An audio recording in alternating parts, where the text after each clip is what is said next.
ನಮ್ ಇಂಡಿಯಾದಲ್ಲಿ ಕ್ರಿಕೆಟ್ ನ ಇಷ್ಟ ಪಡದೆ ಇರೋರು ಯಾರು ಇಲ್ಲ. ಯಾರಿಗಾದ್ರೂ ಒಬ್ರು ಫೇವರೇಟ್ ಇರ್ತಾರೆ. ಆ ಕ್ರಿಕೆಟ್ ಅನ್ನೋ ಕಾನ್ಸೆಪ್ಟ್ ನ ಇಟ್ಕೊಂಡು ಪ್ಲೇಯರ್ಸ್, ಬ್ಯಾಟ್ಸ್ಮನ್ಸ್, ಕೀಪರ್, ಬೌಲರ್ ಅಂತ ಎಲ್ಲಾದ್ರೂ ಕ್ಲಿಯರ್ ಆಗಿ ಡಿಫೈನ್ ಮಾಡ್ಕೊಂಡು ಸೂಪರ್ ಆಗಿ ಒಂದು ಸ್ಟೇಡಿಯಂ ತರ ಡಿಸೈನ್ ಮಾಡಿ ಗಣಪತಿನ ಕೂರಿಸಿದ್ದಾರೆ. ನನ್ಗಂತೂ ಈ ಕಾನ್ಸೆಪ್ಟ್ ತುಂಬಾನೇ ಇಷ್ಟ ಆಯ್ತು. ನಿಮ್ಗೆ ಏನ್ ಅನ್ಸ್ತು ಅನ್ನೋದನ್ನ ಕಮೆಂಟ್ಸ್ ಮುಖಾಂತರ ತಿಳಿಸಿ. ನಮ್ ಪೇಜ್ ಗೆ ಫಾಲೋ ಮಾಡದೆ ನೋಡ್ತಿದ್ರೆ ಖಂಡಿತ ಫಾಲೋ ಮಾಡ್ಕೊಳ್ಳಿ.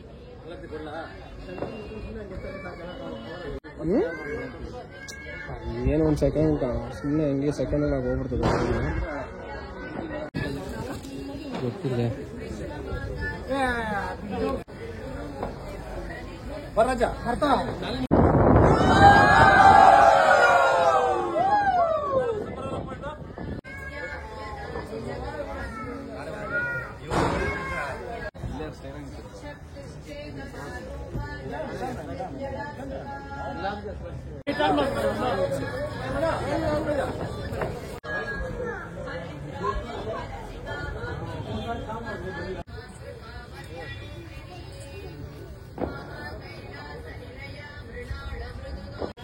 ಗಣಪತಿ ಬಪ್ಪ ಗಣಪತಿ ಬಪ್ಪ ಗಣಪತಿ ಬಪ್ಪ ಗಣಪತಿ